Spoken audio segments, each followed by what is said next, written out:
بسم اللہ الرحمن الرحیم. السلام علیکم. ویلکم بیک اور یوٹیوب چینل حاصل علم. بچوں آپ تمام کا خیر مقدم ہے ہمارے یوٹیوب چینل حاصل علم پر. گھر پہ رہیے، سیف رہیے اور سیکھتے رہیے. ساتھ ہی ساتھ سبسکرائب کیجئے، بیل آئیکن کو دبائیے اور لائک کیجئے اور اپنے دوستوں کے ساتھ شیئر ضرور کیجئے.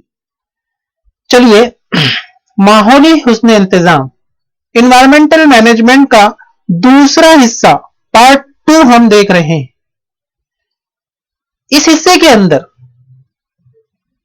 ایک رواں خاکہ آپ کو دیا گیا ہے، اس کو مکمل کرنا ہے. ذیل کے خالی چوکونوں کو صحیح طریقے سے پر کیجیے اور مکمل ہونے والے خاکے کو جماعت میں لگائیے.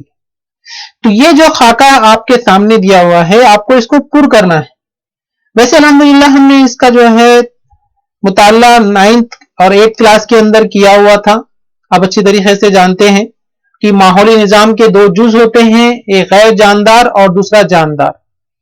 جاندار کے اندر جو ہے خود کفیل ہوتا ہے جو اپنی غذا خود تیار کرتے ہیں، اور دوسرا جو ہے غیر خود کفیل ہوتے ہیں. غیر خود کفیل کے اندر تجزیہ کار ہے.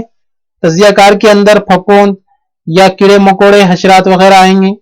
صارف کے اندر جو غیر خود کفیل ہوتے ہیں حیوانات ہیں. حیوانات کے اندر ابتدائی صارف اور جو ہے ثانوی صارف اور ثالث یا ثالثی صارف جو ہے ہوتے ہیں. اسی طریقے سے غیر جاندار کے جز جو ہے طبعی جز اور کیمیائی جز ہم نے جو ہے ان کا جو ہے مطالعہ کیا ہوا تھا. آئیے جنوبی بھارت کی مختلف ریاستوں میں بڑے پیمانے پر چاول کی کاشت ہوتی ہے. آپ جانتے ہیں کہ جنوبی بھارت کا وہ حصہ ہے جہاں پر بہت زیادہ جو ہے بارش ہوتی ہے، اور یہاں چاول کی فصل پر بڑے پیمانے پر ناک توڑا آتے ہیں. حال ہی کے اس میں آپ نے جو ہے ٹڈوں کا حملہ سنا ہوگا. یہ ٹڈوں کی وجہ سے جو ہے اچھی خاصی فصل جو ہے وہ کیا ہو جاتی تھی، تباہ و برباد ہو جاتی ہے. اب یہ جو ناک توڑا ہے ان کو غذا کے طور پر استعمال کرنے کے لیے کیچڑ میں جو مینڈکوں کی تعداد ہے وہ زیادہ ہوتی ہے. ظاہر سی بات ہے یہ مینڈک کیا کرتے ہیں، ان ناک توڑاؤں کو جو ہے غذا کے طور پر کھاتے ہیں، ہے نا. اور ان کی جو ہے مینڈکوں کی تعداد آپ کو جو ہے زیادہ دکھائی دیتی ہے. جبکہ ان مینڈکوں کو کھانے کے لیے وہاں پر جو ہے سانپ بھی ہوتے ہیں، ہے نا. سانپ کی غذا مینڈک اور مینڈک کی غذا یہ ناک توڑا ہوتی ہے. اور ناک توڑا کیا کرتے ہیں، کوئی بھی فصل کو جو ہے اپنی غذا کے طور پر استعمال کرتے ہیں. لیکن اگر اچانک یہاں مینڈکوں کی تعداد اگر کم ہو جائے، اگر مینڈک کم ہو جائیں تو بتاؤ بچوں کیا ہوگا. ذرا سوچئے کہ چاول کی فصلوں پر کیا اثر ہوگا. کس صارف کی تعداد بڑھے گی اور کس صارف کی تعداد کم ہو جائے گی. تیسرا آپ سوچئے کہ مجموعی طور پر یہاں کے ماحولی نظام پر کیا اثر ہوگا. تو دیکھیے ہم دیکھتے ہیں پہلا سوال کہ چاول کی فصل پر کیا اثر ہوگا. تو ظاہر سی بات ہے جیسے ہی مینڈک کی تعداد کم ہو جائیں گی اسی طریقے سے ناک توڑا کی جو ہے تعداد کیا ہو جائیں گی، بڑھ جائیں گی. اور ناک توڑا کیا کریں گے، فصل کو جو ہے اپنی غذا کے طور پر استعمال کریں گے اور فصل دیکھتے ہی دیکھتے ختم ہو جائیں گی. اور کس صارف کی تعداد، یعنی یہاں پر جو ہے ناک توڑے کی تعداد میں کیا ہوگا، اضافہ ہوگا. اور کس صارف کی تعداد میں کمی ہو جائے گی، یعنی سانپ جو ہے وہ کم ہو جائیں گے. ظاہر سی بات ہے سانپ کی غذا جو ہے مینڈک ہے. اب مینڈک ہی اگر کم ہو جائیں تو سانپ کیا ہوں گے، آٹومیٹک جو ہے کم ہو جائیں گے. اس لیے مجموعی طور پر ہم کہہ سکتے ہیں ماحولی نظام پر برا اثر پڑے گا اور ماحولی نظام تتر بتر ہو جائیں گے. چلیے ماحول اور ماحولی نظام میں تعلق کو ہم دیکھتے ہیں. آپ اچھی طریقے سے سمجھ چکے ہوں گے کہ ماحول کسے کہتے ہیں. ماحول ایک وسیع اصطلاح ہے. جانداروں پر کسی نہ کسی طریقے سے اثر انداز ہونے والے طبعی، کیمیائی اور حیاتی اجزاء ان تمام کے مجموعے سے ماحول بنتا ہے. ماحول کیا ہوتا ہے، طبعی، کیمیائی اور حیاتی اجزاء ان تمام کے مجموعے سے ماحول جو ہے بنتا ہے.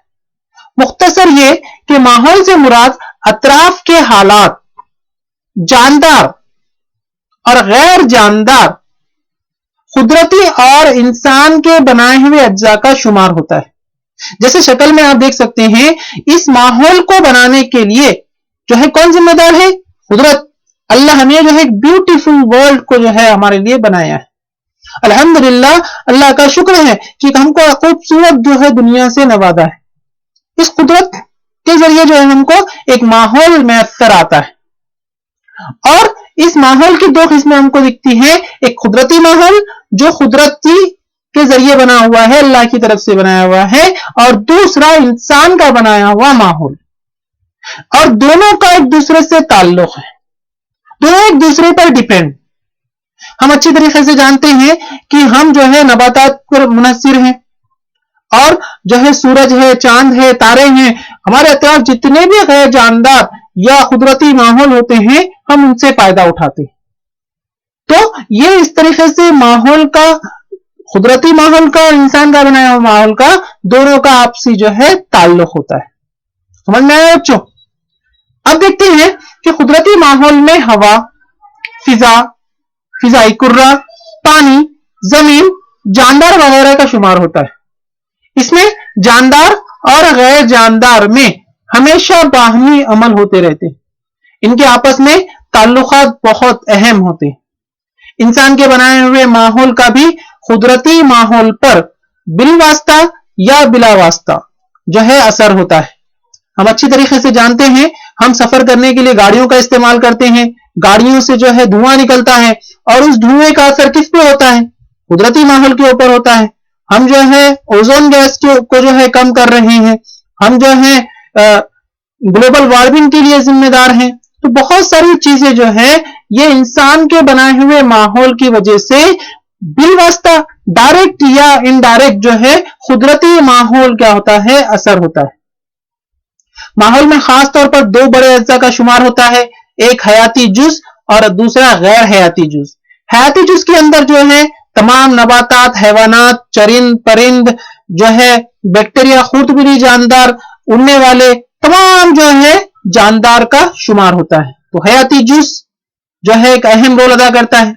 اور غیر حیاتی جز کے اندر جو ہے تمام جو ہے زمین, آسمان, ہوا, آکسیجن, تمام گیسیں جو ہے سورج, زمین, چاند, تارے, یہ تمام جو ہے غیر حیاتی اجزاء کہلاتے ہیں. پانی. تو دونوں کا جو ہے بہت اہم رول ہے اور دونوں ایک دوسرے پر منحصر ہوتے ہیں. ماحول میں حیاتی اور غیر حیاتی اجزاء کے درمیان باہمی تعلق کے مطالعے کو ہی ماحولیات کہا جاتا ہے, ایکولوجی کہا جاتا ہے.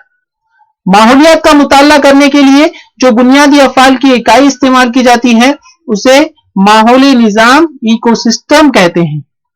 بچوں, اس لاک ڈاؤن کی وجہ سے جو ہے ماحول کے اوپر کیا اثر ہوا, آپ ذرا اس کا مطالعہ کیجئے. ریسرچ میں یہ بات پتا چلی ہے کہ لاک ڈاؤن کی وجہ سے جب پوری دنیا کی جو ہے ٹریولنگز بند ہو گئی تھی, گاڑیاں بند ہو گئے تھے, تو ماحول کے جو آلودگی کا ہے وہ ریٹ کم ہو چکا تھا, ہوا بہت صاف ہو گئی تھی اور گلوبل وارمنگ, کاربن ڈائی آکسائڈ کی مقدار کم ہو گئی تھی. تو یہ ہمارے اوپر ہے کہ ہم ماحول کا تحفظ کریں. چلیے, ماحولیات میں کئی ماحولی نظام کا شمار ہوتا ہے. گزشتہ جماعت میں آپ نے چند ماحولی نظام کا مطالعہ کیا تھا. دیکھیے, ماحولی نظام وہ کسی بھی جو ہے جگہ کا ہو سکتا ہے.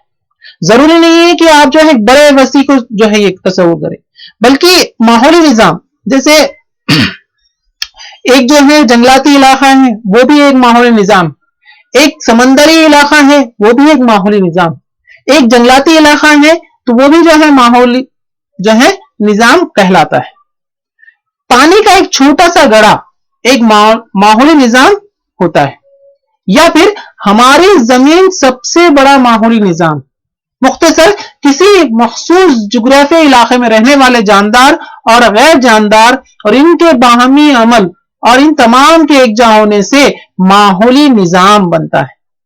میں آپ کو ایک مثال کے ذریعے سمجھاتا ہوں بچوں کہ سمجھو ماحول کے اندر دو جز, جیسے ہمارے جسم کے اندر روح, اگر ہمارے جسم سے روح نکل جائے تو کیا جسم کام کا رہے گا؟